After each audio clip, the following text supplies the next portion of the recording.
Ninawasalimu katika jina la Yesu. Karibu tena katika kipindi chako cha Gombo la Chuo kinacholetwa kwako na ndugu Dennis Daje. Leo tuko kwa moyo sehemu ya 3. Tulimwona Sulemani akiandika methali yake ya sura ya 4 mstari wa 23 akisema, linda moyo wako kuliko yote kuyalinda, maana humo ndimo zinapotoka chemchemi za uzima. Na ni kwa nini anasema linda moyo? Tuliona pia wiki iliyopita katika Marko 7 kuanzia ule mstari wa 20 hadi 23. Tuliona moyo, yale yanayotoka ndani ya moyo ndio yanayomfanya mtu kuwa najisi. Kwa hiyo baada ya vile kuondolewa, unapaswa ulinde moyo. Lakini kuna jambo lingine la ajabu ambalo liko kwenye Methali 22 na ule mstari wa 15. Hii inahusu watoto wanavyozaliwa, na ili wazazi wengi najua hapa wameshindwa. Biblia inasema 22:15, neno la Bwana nasema, ujinga umefungwa ndani ya moyo wa mtoto, lakini fimbo ya adhabu itaifukuzia mbali. Ujinga umefungwa ndani ya moyo wa mtoto. Unashangaa unazaa mtoto, pengine hata uliombewa huyu mtoto, ukapata mimba ukamzaa mtoto, lakini tabia za ajabu zinaanza kuonekana ambazo unashangaa zimetoka wapi. Biblia inasema ya kwamba fimbo ya adhabu inafukuzia ujinga ule unaokaa ndani ya mtoto. Na unajua hapa ndipo ulimwengu ulipoharibikiwa, maana watoto nao wana haki yao. Najua ya kwamba kuna wazazi wengine wamepiga watoto kama vile wanapiga mtu mzima. Kuna wazazi wengine hawajui mtoto ni wa namna gani kumlelea. Maana Biblia inasema katika Mithali 22 mstari wa 6, mlelee mtoto katika njia ipasayo, atakapokuwa mtu mzima hata iacha hiyo njia. Sasa malezi, lakini malezi hayo haikuachilia fimbo mbaya.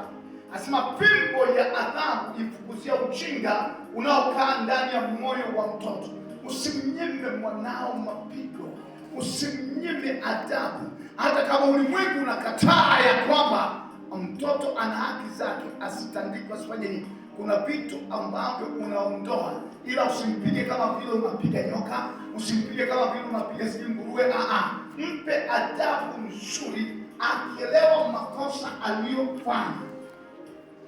Biblia inasema hivi katika mstari wa Methali 23:15.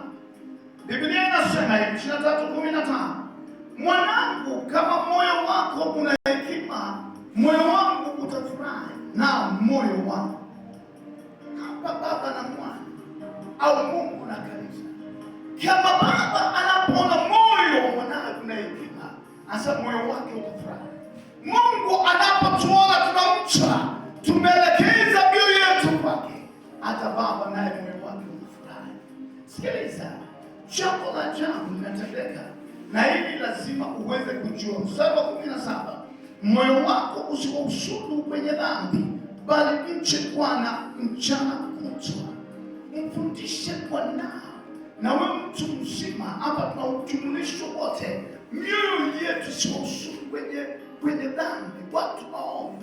Leo hii tamaa iliyoko ndani ya mioyo, ukiona nguo yoyote unaitamani, ukiona gari yoyote unaitamani, ukiona chumba lolote unatamani, na ujue ya kwamba Biblia katika amri, Biblia inasema kwamba usitamani kitu cha jirani yako, mke wake au chochote alicho nacho. Sasa ndipo kuna shida, unausudu kwenye dhambi, unawaona na kuwaenzi na kuwatukuza. Biblia inakataa, bali wewe moyo wako umche Bwana mchana kutwa. Ruhusu moyo wako umche Bwana mchana kutwa, maana ndani ya moyo toka chemchemi zenye uzima. Naomba unisikilize, moyo ulio mzima, kuna moyo ulio mzima, ulioondolewa ugonjwa, ulioondolewa laana, ulioondolewa mikosi na balaa. Moyo ulio mzima. Methali 14:30. Methali sura ya 14:30. Biblia yangu inasema hii. Hapa ni jambo la ajabu kabisa. Anasema moyo ulio mzima ni uhai wa mwili, bali ushuda ni ubovu wa mifupa. Moyo ulio na uhai, ulio mzima ni uhai wa mwili. Moyo wako ukiwa mzima ni uhai wa mwili. Kwa nini?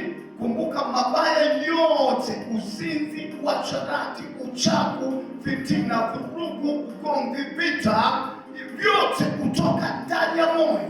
Moyo ulio mgonjwa, moyo uliofanyiwa operesheni, kwa mujibu wa Ezekieli 36:26-27, moyo huo una uzima, ambao unaulinda moyo huo kuliko chochote unachoweza kulinda. Sasa moyo ulio mzima ni uhai wa mwili.